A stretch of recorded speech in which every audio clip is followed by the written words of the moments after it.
Hello दोस्तों।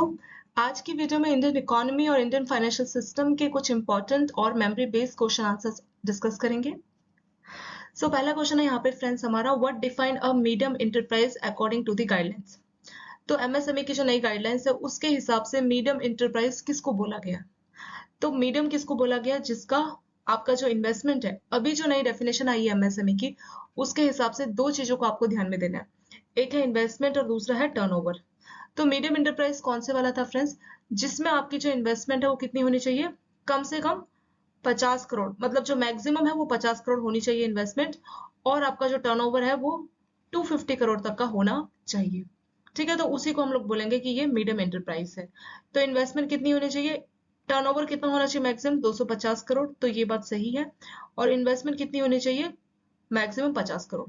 तो second और थर्ड स्टेटमेंट बिल्कुल ठीक है।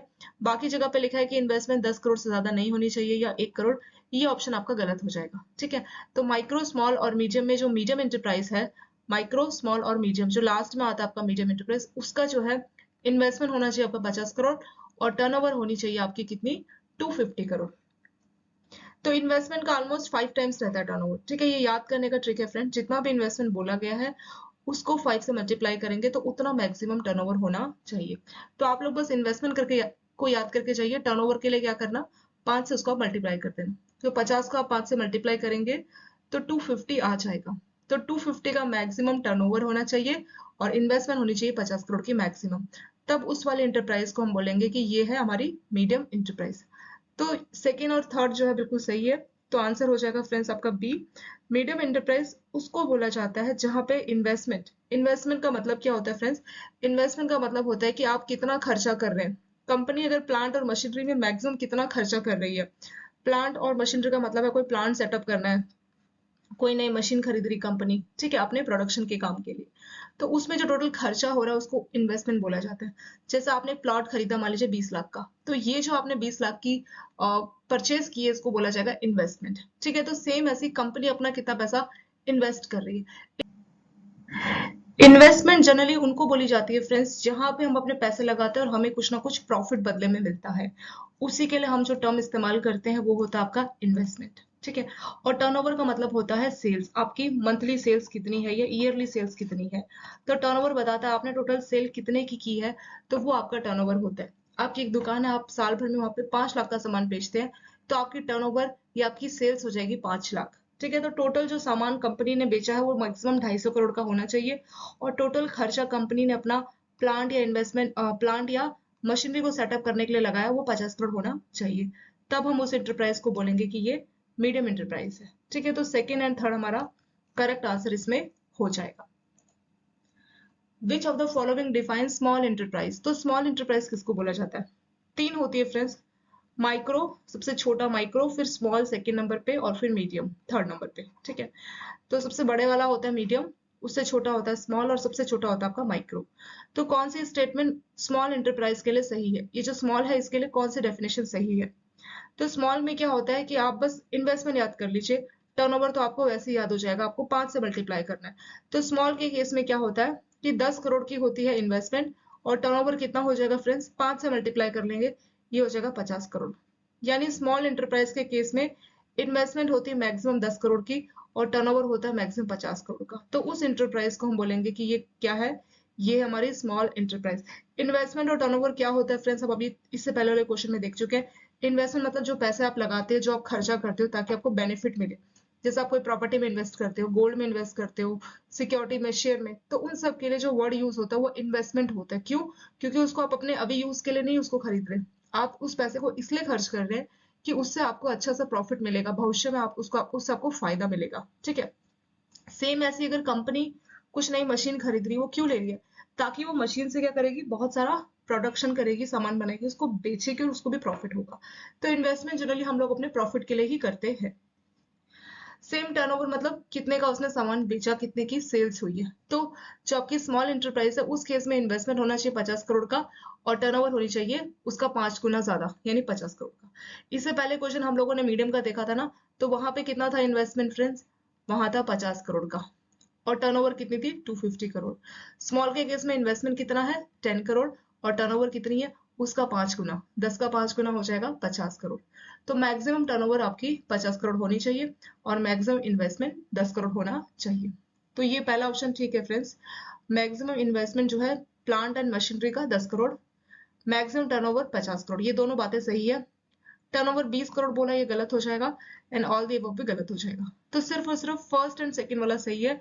तो ए यहाँ पे आपका आंसर आ जाएगा फ्रेंड्स कि मीडियम स्मॉल एंटरप्राइज उसको बोला जाएगा जहाँ पे इन्वेस्टमेंट जो है मैक्सिमम 10 करोड़ का होगा और टर्नओवर मैक्सिमम 50 करोड़ की होगी। सो ए यहाँ पे करेक्ट आंसर हो जाएगा। नेक्स्ट क्वेश्चन है what is maximum investment in plant and machinery for micro. अब यहाँ पे माइक्रो के लिए बोला गया फ्रेंड्स कि माइक्रो एंटरप्राइज के केस में इन्वेस्टमेंट मैक्सिमम कितना किया जाता है। तो माइक्रो के केस में जो इन्वेस्टमेंट होता है वो होता है आपका 1 करोड़ का। और टर्नओवर कितनी होती है? टर्नओवर वैसे इस क्वेश्चन में नहीं पूछा, पर अगर पूछ लेते तो टर्नओवर कितनी होती है उसके लिए हमें 5 से मल्टीप्लाई करना पड़ेगा। तो 1 को हम 5 से मल्टीप्लाई करेंगे तो ये हो जाएगा 5 करोड़। यानी जो टर्नओवर है वो होनी चाहिए 5 करोड़ और इन्वेस्टमेंट होनी चाहिए मैक्सिमम 1 करोड़। तब उस इंटरप्राइज को हम बोलेंगे कि ये है माइक्रो इंटरप्राइज। तो यहाँ पे आपको तीनों की तीनों जो इंटरप्राइज है माइक्रो, स्मॉल और मीडियम, वो आपको याद होगी क्योंकि फ्रेंड्स इसमें से जनरली क्वेश्चंस पूछते हैं। एमएसएमई वाला जो टॉपिक है ये आपका मेमोरी बेस्ड ही क्वेश्चन है, इसमें से हमेशा क्वेश्चंस आपके पूछे जाते हैं। तो ये काफी आपका इंपॉर्टेंट है। तो माइक्रो के केस में इन्वेस्टमेंट होनी चाहिए 1 करोड़, स्मॉल के केस में 10 करोड़ और मीडियम के केस में 50 करोड़। और टर्नओवर तो आपको याद नहीं करना, जितने भी इन्वेस्टमेंट है उसको बस 5 से मल्टीप्लाई करना है। तो 1 को 5 से मल्टीप्लाई करेंगे 5 करोड़, 10 को 5 से मल्टीप्लाई करेंगे 50 करोड़ और 50 को 5 से मल्टीप्लाई करेंगे 250 करोड़। तो ये आपका टर्नओवर हो जाएगा। ठीक है, तो याद करने का ट्रिक है 1, 10 और 50। इन्वेस्टमेंट कितना हो जाएगा? 1, 10 और 50। ये है माइक्रो, ये है स्मॉल और ये है आपका मीडियम इंटरप्राइज। 3 क्वेश्चंस हो गए, और भी क्वेश्चंस देखते हैं। Which of the following statement is true regarding the classification of farmers based on land holding? तो लैंड होल्डिंग के हिसाब से जो जमीन है, फार्मर्स के पास जमीन है, उसके हिसाब से फार्मर्स का क्लासिफिकेशन किया जाता है। तो उसमें से कौन सी बात सही है? Marginal farmers have land holding of up to 1 hectare, ये बात बिल्कुल सही है। मार्जिनल फार्मर्स उसको बोलते हैं जिसके पास जमीन जो है मैक्सिमम 1 हेक्टेयर की होती है। और स्मॉल फार्मर्स किसको बोलते हैं फ्रेंड्स? जिसके पास मैक्सिमम 2 हेक्टेयर लैंड होता है, उसको हम जो है स्मॉल फार्मर्स बोलते हैं। मार्जिनल फार्मर्स 2 हेक्टेयर ये गलत हो जाएगा और स्मॉल 1 ये गलत हो जाएगा। ठीक है, तो जो आपका फर्स्ट और सेकंड वाला स्टेटमेंट वो सही है। जनरली जो है इसको लेके क्वेश्चन पूछते हैं कि माइक्रो या मार्जिनल या स्मॉल फार्मर्स क्या होते हैं। तो मार्जिनल फार्मर्स का 1 हेक्टेयर का लैंड होता है और ये मैक्सिमम है फ्रेंड्स। ठीक है, मैक्सिमम 1 हेक्टेयर का लैंड होता है और जो स्मॉल फार्मर्स है उनका मैक्सिमम 2 हेक्टेयर का लैंड होता है। तो पहली और दूसरी बातें सही है, तो ए आपका करेक्ट आंसर इसमें हो जाएगा। नेक्स्ट है which of the following statement is true regarding loan against pledge और हाइपोथिकेशन ऑफ एग्रीकल्चर प्रोड्यूस। तो ये आपका प्रायोरिटी सेक्टर लैंडिंग जो चैप्टर है उसी में से आपका ये वाला क्वेश्चंस बनाया गया है। सो इसमें बोला गया है कि जैसे लोन दिया जाता है ना सिक्योरिटी मान के, जैसे आपके पास मान लीजिए एफडी है, एफडी को सिक्योरिटी मान के लोन दिया जाता है। मान लीजिए आपके पास 10 लाख की एफडी है तो 10 लाख को सिक्योरिटी मान के आपको लोन दिया गया। या फिर आपके पास गोल्ड है, गोल्ड को सिक्योरिटी मान के लोन दिया गया। सेम ऐसे ही जो प्लेज या हाइपोथिकेशन एग्रीकल्चर प्रोड्यूस मतलब कोई रिसिप्ट है। रिसिप्ट किस टाइप की हो सकती है? जैसे नेशनल वेयर हाउस रिसिप्ट है। वेयर हाउस रिसिप्ट का ये मतलब हुआ कि जो भी एग्रीकल्चर से चीजें आपने बनाई है या जो भी चीजें आपने प्रोड्यूस की है तो वो आपने वहां पे रखा हुआ है। ठीक है, तो वो उसका रिसिप्ट आपको दे देता है। ये इस बात का प्रूफ है कि हाँ आपने कोई चीज यहाँ पे रखी है और उसका ये रिसिप्ट है। जैसे आप कोई सामान खरीदते हैं तो दुकानदार आपको एक रिसिप्ट देता है ना कि हाँ ये सामान आपने खरीदा है। तो सेम ऐसे ही जो नेशनल वेयर हाउस रिसिप्ट है वो इस बात का प्रूफ होता है कि आपने अपना जो एग्रीकल्चर प्रोड्यूस है या जो भी आपने एग्रीकल्चर से जो सामान बनाया है, खेती बाड़ी करके जो आपने सामान प्रोड्यूस किया है, तो उसके बदले में आपको रिसिप्ट दी गई है। यानी ये सामान वहां पे है और इसके बदले आपको रिसिप्ट मिली है। ठीक है, तो यहाँ पे पहला स्टेटमेंट है कि loan against national warehouse receipt can up to 75 lakh for a period of 12 months. तो मैक्सिमम 12 महीने के लिए लोन दिया जा सकता है। किसको सिक्योरिटी मान के? जो एग्रीकल्चर प्रोड्यूस है। जैसे मान लीजिए एग्रीकल्चर से खेती से आपने कोई चीज उगाई है, ठीक है, मान लीजिए चावल उगाया, गेहूं उगाया, कोई भी चीज उगाई है, उसको आपने कहीं पे रखा है और उसके बदले आपको रिसिप्ट मिली है। मान लीजिए कहीं गोदाम में आपने रखवाया है, कहीं पे भी आपने ऐसी जगह पे रखवाया है जिसके बदले में आपको रिसिप्ट मिली है। तो रिसिप्ट इस बात का प्रूफ है कि हाँ ये सामान आपने इतने का रखवाया है। उसको सिक्योरिटी मान के बैंक क्या कर सकता है? 75 लाख तक का लोन दे सकता है और ये भी प्रायोरिटी सेक्टर लेंडिंग माना जाएगा, प्रायोरिटी सेक्टर लोन माना जाएगा। लेकिन टाइम कितना है? मैक्सिमम 12 महीने का लोन दिया जाएगा। ये वाली बात बिल्कुल सही है। Loan against warehouse receipt other than, तो अगर आपका नेशनल वेयर हाउस रिसिप्ट है तो उस केस में 75 लाख तक। अगर नेशनल वेयर हाउस रिसिप्ट के अलावा कोई और वेयर हाउस का रिसिप्ट है तो उस केस में मैक्सिमम 50 लाख तक का लोन दिया जा सकता है। ये दोनों बातें बिल्कुल सही है। अगर नेशनल वेयर हाउस रिसिप्ट रहेगा तो 75 लाख तक का लोन दिया जाएगा। पर क्या ये कोलेटरल फ्री या सिक्योरिटी फ्री है? नहीं, ये सिक्योरिटी फ्री नहीं है। यहाँ पे जो भी आपने चीज एग्रीकल्चर प्रोड्यूस की है तो उसका हाइपोथिकेशन बैंक के नाम पे किया जाएगा, तो ये एक टाइप की सिक्योर लोन होता है। तो अगर नेशनल वेयर हाउस रिसिप्ट है तो 75 लाख तक का, other than national warehouse receipt है तो आपको 50 लाख तक का लोन दिया जाएगा।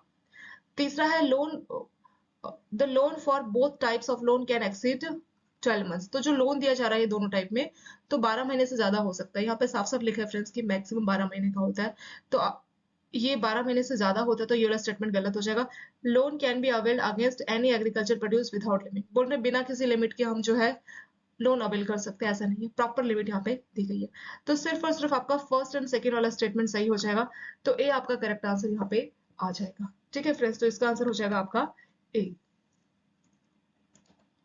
नेक्स्ट क्वेश्चन है what is priority sector lending target for small finance bank, तो जो स्मॉल फाइनेंस बैंक होते हैं उनके लिए प्रायोरिटी सेक्टर का क्या टारगेट है? तो उसका टारगेट होता है 75% of adjusted net bank credit और CEOBE विच इज हायर। ठीक है, तो अगर आपका जो स्मॉल फाइनेंस जो बैंक है उसका जो लिमिट है वो कितना है? वो है आपका 75% ऑफ ANBC और CEOBE विच इज हायर। अब अगर हमसे पूछा जाए कि ANBC या CEOB का फुल फॉर्म क्या है, तो ANBC का फुल फॉर्म होता है friends adjusted net bank credit, adjusted net bank credit. और ऐसी CEOB का फुल फॉर्म होता है credit equivalent, credit equivalent of balance sheet exposure. इन दोनों से जो भी हायर होगा उतने का 75% तक का जो अमाउंट है वो प्रायोरिटी सेक्टर टारगेट होता है आपका स्मॉल फाइनेंस बैंक का। ठीक है, अब वैसे आपके स्मॉल फाइनेंस बैंक उन बैंकों को बोला जाता है, ये उस तरह के कस्टमर को सर्व करते हैं जिसको नॉर्मल या बड़े बैंक सर्व नहीं करते, जैसे आपके कुछ अनऑर्गेनाइज सेक्टर हो गए, ठीक है, या आपके माइक्रो या स्मॉल फार्मर्स हो गए, या छोटी जो इंडस्ट्रीज होती है माइक्रो इंडस्ट्रीज, तो उनको ही लोन देने का काम करते हैं स्मॉल फाइनेंस बैंक। जनरली आपके जो पब्लिक सेक्टर बैंक या जो प्राइवेट बैंक होते हैं तो उनके जो कस्टमर सेगमेंट है वो थोड़ा सा रिच या मिडिल कस्टमर्स होता है, बट ऐसे एरिया जो बिल्कुल अनऑर्गेनाइज एरिया में है या बहुत ही मार्जिनल फार्मर्स है या बहुत छोटे बिजनेसमैन है, इस तरह के लोगों को सपोर्ट करने के लिए आरबीआई ने स्पेशली जो है स्मॉल फाइनेंस बैंक को बनाया है। स्मॉल फाइनेंस बैंक का मेन फोकस यही होता है कि वो क्या करे, वो ऐसे लोगों को सर्व करे जिनको बाकी बैंक नहीं सर्व कर पाते, या ऐसे लोग जो छूट जाते हैं तो उनको ये कवर करता है। कौन? आपका स्मॉल फाइनेंस बैंक। और ये एक तरह से फाइनेंशियल इंक्लूजन का काम करता है। फाइनेंशियल इंक्लूजन का मतलब ये होता है फ्रेंड्स कि ऐसे लोग, ऐसे एरियाज जो छूट जाते हैं, जो दूर दराज के एरियाज हैं जिन पे बैंक फोकस नहीं कर पाता, तो उस तरह के पर्पस के लिए आपके स्मॉल फाइनेंस बैंक बनाए जाते हैं। ठीक है, चलिए अब हम अपने टॉपिक पे आ जाते हैं कि ANBC क्या होता है, एडजस्टेड नेट बैंक क्रेडिट क्या होता है। तो देखिए, यहाँ पे बैंकों का जो भी लोन है, हर तरह का लोन पहले ले लिया जाएगा। जैसे मान लीजिए बैंक ने कोई टर्म लोन दिया, कोई OD दिया, ठीक है, CC करके कोई लोन दिया है, कोई डिमांड लोन है बैंकों का, या फिर कोई बिल डिस्काउंट कराया बैंक ने। ठीक है, बिल डिस्काउंट का मतलब होता है कि कोई कस्टमर अगर अपना बिल लेके आया है, बैंक ने क्या किया, मान लीजिए 100 रुपए का बिल है तो उसके बाद उसको 90 रुपीज का पेमेंट दे दिया। ठीक है, तो उसको बिल डिस्काउंट बोलते हैं। तो ये सारी सर्विसेज बैंक देता है, तो इन सभी टाइप के लोन को आप ऐड कर दीजिए। डिमांड लोन कितना है, जैसे आपके गोल्ड लोन, ये सब आपके डिमांड लोन होते हैं। CCOD जनरली आपके कंपनीज या जो आपकी इंडस्ट्रीज होती है उनको दिया जाता है।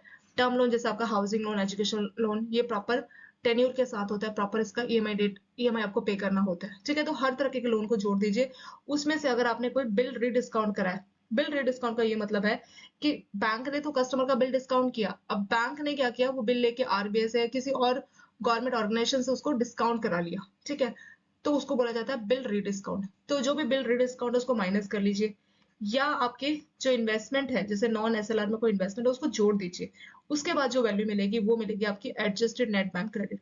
नेट बैंक क्रेडिट, देखिए यहाँ पे हो क्या रहा है, नेट नेट निकाला जा रहा है। नेट का मतलब क्या होता है? नेट का यही मतलब है कि आपकी मान लीजिए कोई दुकान है जहाँ पे 100 रुपए का लोग कपड़ा खरीद के गए, उसमें से 10 रुपए के कपड़े लोगों ने आपको वापस कर दिए। तो जब वापस कर दिया तो हम नेट आपको बोलेंगे कि आपकी नेट सेल्स कितनी हुई, तो आप बोलोगे कि 100 रुपए की तो सेल्स हुई थी, बट उसमें से 10 लोगों ने जो है रिटर्न किया, मतलब कपड़ा हमें वापस देके गए, 10 रुपए का कपड़ा वापस देके गए, तो 90 रुपीज की हमारी नेट सेल हुई। तो सेम ऐसे नेट बैंक क्रेडिट निकालना है।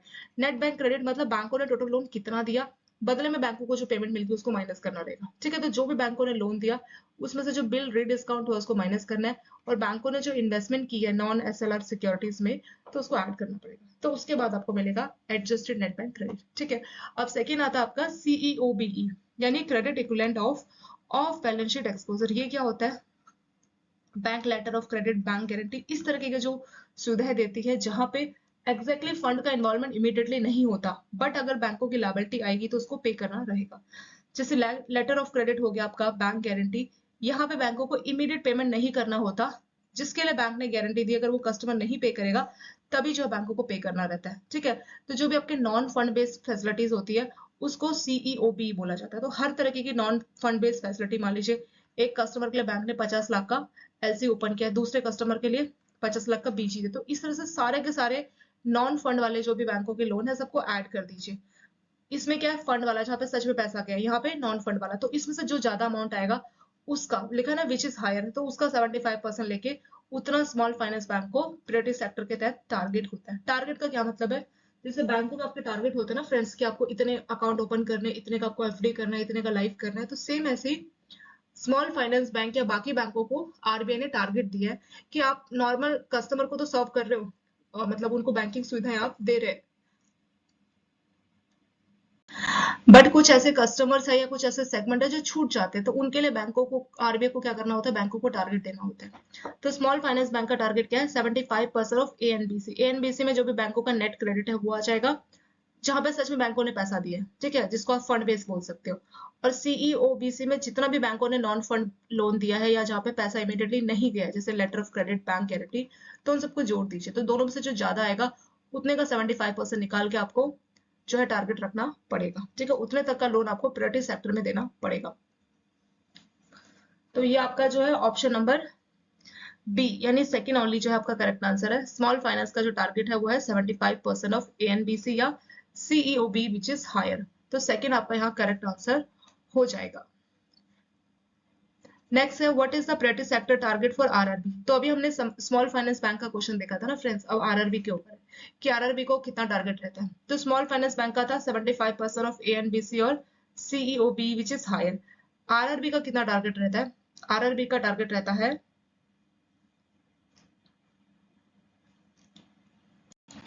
आरआरबी का भी इतना ही रहता है, 75% ऑफ एएनबीसी और सीईओ विच इज हायर। लेकिन यहाँ पे कंडीशन होती है कि यहाँ देखिए एडिशनली करके एक लाइन है कि जो मीडियम इंटरप्राइज को अगर लोन देंगे या सोशल इंफ्रास्ट्रक्चर के लिए या रिन्यूएबल एनर्जी के लिए, तो प्रायोरिटी सेक्टर का 15% तक का ही लोन दिया जा सकता है। ठीक है, तो जो टोटल टारगेट है उसमें से 75% में से जो 15% है वो आप रिन्यूएबल एनर्जी, सोशल इंफ्रास्ट्रक्चर या मीडियम इंटरप्राइज के केस में दे सकते हैं। तो आरआरबी का आपका टारगेट वही हो जाएगा सेकेंड वाला, 75% ऑफ एएनबीसी या सीईओबी। एएनबीसी और सीईओबी हम ऑलरेडी डिस्कस कर चुके हैं फ्रेंड्स। ये बैंकों का क्रेडिट बेस्ड लोन होता है, नेट क्रेडिट, और ये बैंकों का नॉन फंड बेस या फिर आप of balance sheet. Of balance sheet में क्या आता है, जैसे लेटर ऑफ क्रेडिट हो गया, बैंक गारंटी, तो उसको बोलते हैं ऑफ बैलेंस शीट। तो ये इसमें आपका टोटल ऑफ बैलेंस शीट वाला लोन आ जाता है। नेक्स्ट है what is priority sector lending target for foreign bank. तो फॉरेन बैंक जिनकी ब्रांचेस 20 से कम होती तो उनका टारगेट क्या है? तो ऐसे फॉरेन बैंक जिनकी ब्रांचेस 20 से कम होती है तो उनका टारगेट क्या होता है? 40% ऑफ एएनबीसी और सीईओबी विच इज हायर। और इस 40% में से जो 32% है वो एक्सपोर्ट को दिया जा सकता है, और 8% से कम जो है, मतलब कम से कम 8% बाकी सेक्टर को दिया जाएगा। तो ये जो 40% है इसमें से 32% तक बैंक चाहे तो एक्सपोर्ट सेक्टर को लोन दे सकता है, और बाकी का जो 8% बचा वो अदर सेक्टर को दे सकता है। तो ऐसे फॉरेन बैंक जिनकी ब्रांचेस इंडिया में 20 से कम है तो उनका टारगेट है 40% ऑफ एएनबीसी और सीईओबी। ये हम ऑलरेडी देख चुके हैं ना फ्रेंड्स, एएनबीसी क्या होता है और सीईओबी क्या होता है। एएनबी बैंकों के नेट क्रेडिट को बोला जाता है, और सीईओबी क्या होता है? ये होता है बैंकों का ऑफ बैलेंस शीट, या आप बोल लीजिए लेटर ऑफ क्रेडिट या बैंक गारंटी, उसको बोलते हैं ऑफ बैलेंस शीट या सीईओबी।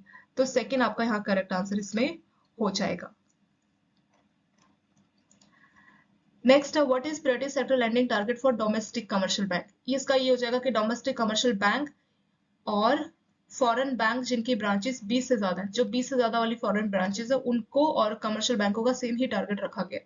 तो वो टारगेट कितना आपका 40% ऑफ ANBC और CEOB विच इज हायर। ठीक है, तो ये आपका करेक्ट आंसर इसमें हो जाएगा। जो सेकंड है ना, ये आपका करेक्ट आंसर हो जाएगा। जिनकी ब्रांचेस 20 से कम हो तो उनके लिए क्या डिस्काउंट था कि वो 32% तक का पैसा एक्सपोर्ट में दे सकते हैं, बाकी का 8% का अदर सेक्टर में देना रहेगा। ठीक है, पर इसमें ऐसा कोई एक्सपोर्ट का 32% का ऐसा कोई सीन नहीं है। इसमें टोटल टारगेट आपका 40% ऑफ ANBC और CEOBE which is higher. Next question है which of the following statement is true regarding bank loan eligible for priority sector classification. तो जो प्रायोरिटी सेक्टर में बैंक लोन देता है तो रिन्यूएबल एनर्जी के लिए कौन सी बात सही है। तो पहला लिखा है कि loan up to 30 crore are available for project. तो जैसे सोलर और विंड एनर्जी है उस केस में 30 करोड़ तक का लोन बैंक सैंक्शन कर सकता है। The loan limit for individual is 5 lakh पर बोरोवर। तो पर बोरोवर का इंडिविजुअल का लिमिट 5 लाख नहीं बल्कि 10 लाख होता है फ्रेंड्स। तो सेकंड वाला स्टेटमेंट गलत हो जाएगा। पहला स्टेटमेंट ठीक है कि रिन्यूएबल के सेक्टर में as per priority sector maximum 30 crore तक का लोन दिया जा सकता है। इंडिविजुअल की अगर हम लिमिट की बात करें तो वो है 10 लाख ना कि 5 लाख, इसीलिए सेकंड वाला स्टेटमेंट गलत हो जाएगा। Eligible project include biomass based power generator या स्ट्रीट लाइटिंग सिस्टम। ये बात सही है, जो रिन्यूएबल एनर्जी उसमें ये चीजें आ जाती है। Loan for non conventional energy do not qualify for priority sector classification. ये स्टेटमेंट भी गलत है, सिर्फ और सिर्फ फर्स्ट एंड थर्ड स्टेटमेंट बिल्कुल सही है। तो यही आपका आंसर इसमें हो जाएगा। तो जनरली ये क्वेश्चन आपका पूछ लेते हैं फ्रेंड्स, ये आपका एक बार पहले पूछा गया था कि रिन्यूएबल एनर्जी के लिए मैक्सिमम लिमिट कितना है। तो मैक्सिमम लिमिट कितना है, वो है 30 करोड़, यानी 30 करोड़ तक का लोन बैंक रिन्यूएबल एनर्जी के लिए सैंक्शन कर सकता है। पर इंडिविजुअल का जो लिमिट है वो है 10 लाख रुपए। ठीक है, ये दो चीजें आप लोग याद करके चाहिए, ये आपका पूछ सकते हैं, ये काफी इंपॉर्टेंट भी है। नेक्स्ट है which is one of the primary roles of development financial institutions. तो इस बार भी आपके डेवलपमेंट फाइनेंशियल इंस्टीट्यूशन से कई क्वेश्चंस पूछे गए थे। ठीक है, तो यहाँ पे रोल की बात की जा रही है फ्रेंड्स कि डेवलपमेंट फाइनेंशियल जो इंस्टीट्यूशंस होते हैं उसका रोल क्या होता है। तो इसके नाम से ही लग रहा है डेवलपमेंट। तो जो आपके DFI होते हैं यानी कि डेवलपमेंट फाइनेंशियल इंस्टीट्यूशंस, तो ये वो इंस्टीट्यूशंस होते हैं जिनका मेन फोकस होता है डेवलप करना। अब किसी भी इकोनॉमी को, कंट्री को अगर आप डेवलप करना चाह रहे हैं तो शॉर्ट टर्म में तो डेवलप नहीं हो पाएगा ना, उसके लिए लंबा टाइम लगेगा, लॉन्ग टर्म। तो इसीलिए जो आपके डेवलपमेंट फाइनेंशियल इंस्टीट्यूशंस होते हैं वो हमेशा लॉन्ग टर्म का लोन देने का काम करते हैं। जैसे कुछ इंफ्रास्ट्रक्चर या कुछ भी आपको डेवलप करना है तो उसके लिए 30 साल 40 साल बहुत लंबे टाइम का लोन चाहिए होगा। तो डेवलपमेंट फाइनेंशियल इंस्टीट्यूशन का काम ही वो होता है कि लॉन्ग टर्म तक लोन को प्रोवाइड करना ताकि इकोनॉमी का डेवलपमेंट किया जा सके। ठीक है, तो पहला पॉइंट हो गया कि ये शॉर्ट टर्म का लोन देते हैं एक्सक्लूसिवली, मतलब स्पेशली ये जो है शॉर्ट टर्म का लोन देते हैं, ये बिल्कुल गलत हो जाएगा। सेकंड जो है ये लॉन्ग टर्म का लोन देते हैं इंडस्ट्री के डेवलपमेंट के लिए, ये बात बिल्कुल सही है। डेवलपमेंट फाइनेंशियल इंस्टीट्यूशन का वही काम होता है कि इंडस्ट्रीज को लॉन्ग टर्म डेवलप करना, सोशल इंफ्रास्ट्रक्चर को लॉन्ग टर्म डेवलप करना, उसके लिए लॉन्ग टर्म का लोन देते हैं। स्टॉक मार्केट को रेगुलेट करते ही गलत हो जाएगा। सिर्फ माइक्रो फाइनेंस सर्विस देते हैं, ये भी गलत हो जाएगा। तो सिर्फ और सिर्फ सेकंड वाला स्टेटमेंट यहाँ पे आपका करेक्ट हो जाएगा फ्रेंड्स, कि जो आपके डेवलपमेंट फाइनेंशियल इंस्टीट्यूशंस होते हैं वो लॉन्ग टर्म का लोन देते हैं। तो ये जो आपके डेवलपमेंट फाइनेंशियल इंस्टीट्यूशंस है ये इंडस्ट्रीज के डेवलपमेंट के लिए लॉन्ग टर्म का लोन देते हैं। जैसे इंडस्ट्रीज को एक्सपेंड करवाना है, उसको मॉडर्नाइजेशन करवाना है, रिहेबिलिटेशन कराना है, तो उन सभी पर्पज के लिए ये लोन देने का काम करते हैं। ये शॉर्ट टर्म या माइक्रो फाइनेंस जो छोटे अमाउंट का लोन देते हैं ना उसको बोला जाता है फ्रेंड्स माइक्रो फाइनेंस। ये बड़े अमाउंट का लॉन्ग टर्म का लोन देते हैं, शॉर्ट टर्म। ये बाकी चीजें गलत होगी, सिर्फ और सिर्फ सेकेंड वाला आपका करेक्ट आंसर इसमें हो जाएगा।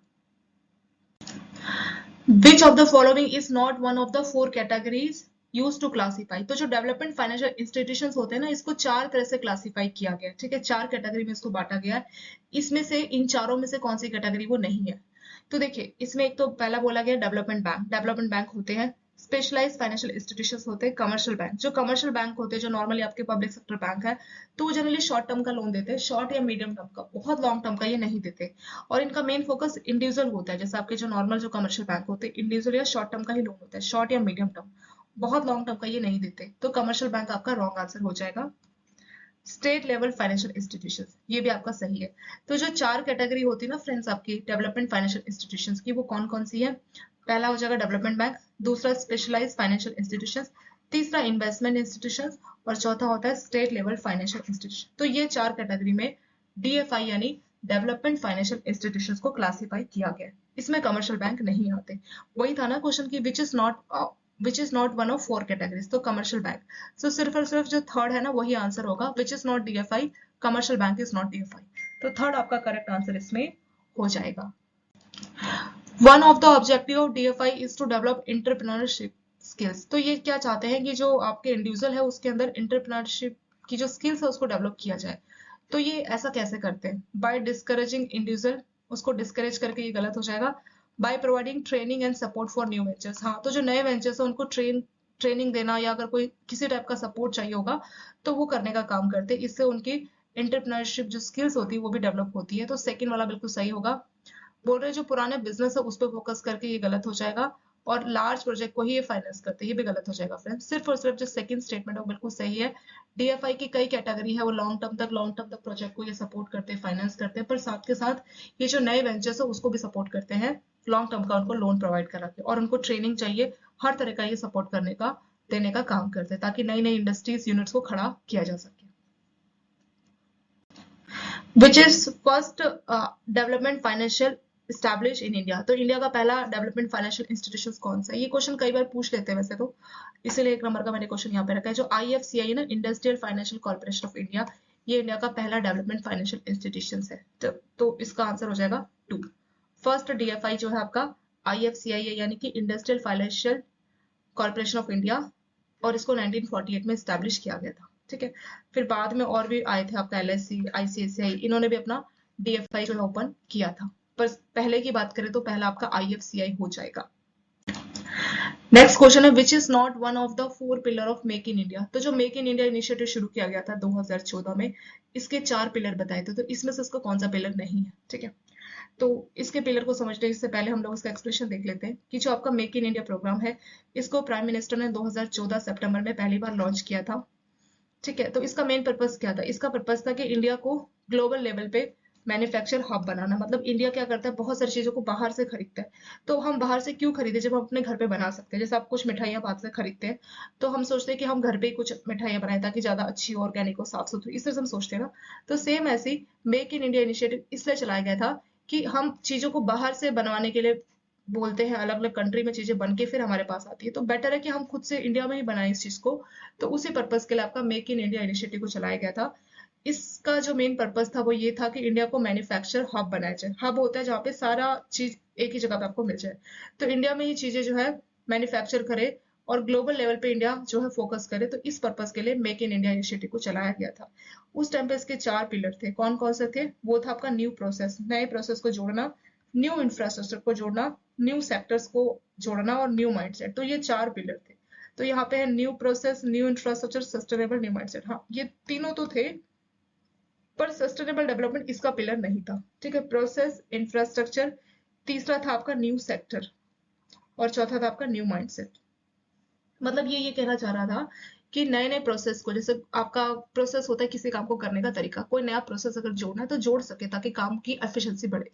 न्यू इंफ्रास्ट्रक्चर मतलब कुछ नया इंफ्रास्ट्रक्चर या कुछ नई मशीनरी चाहिए तो लाए, ताकि हम खुद से उसी से कुछ ना कुछ नया बना सके। नए नए सेक्टर्स को ऐड करना, ऐसे ऐसे सेक्टर जिस पे इंडिया फोकस नहीं करता था उन सेक्टर्स को भी जोड़ना, उनको उन पे भी ध्यान देना। न्यू माइंडसेट मतलब नया कोई आइडिया है तो उसको भी डेवलप किया जाए ताकि इंडिया में चीजें जो है नए आइडियाज के साथ काम कर सके। तो इसमें जो है सस्टेनेबल डेवलपमेंट नहीं है, बाकी के 3 जो है इसके पिलर है। विच इज नॉट पिलर, तो थर्ड आपका, सिर्फ थर्ड जो है आपका इसका करेक्ट आंसर हो जाएगा। तो 3 ओनली आपका यहाँ करेक्ट आंसर हो गया। इसके साथ ये वाला पार्ट आपका कंप्लीट हो गया फ्रेंड्स। आने वाले पार्ट्स में कुछ और इंपॉर्टेंट क्वेश्चन आंसर्स को हम लोग डिस्कस कर लेंगे। चैप्टर वाइज अगर आपको एमसीक्यू चाहिए तो आप लोग 2 हैंड्स की ऐप डाउनलोड कर सकते हैं। वीडियोस चाहिए उसके लिए भी आप 2 हैंड्स की आपको डाउनलोड कर सकते हैं। सभी सब्जेक्ट का पूरा कोर्स आपको वहां पे मिल जाएगा। और thank you so much for watching.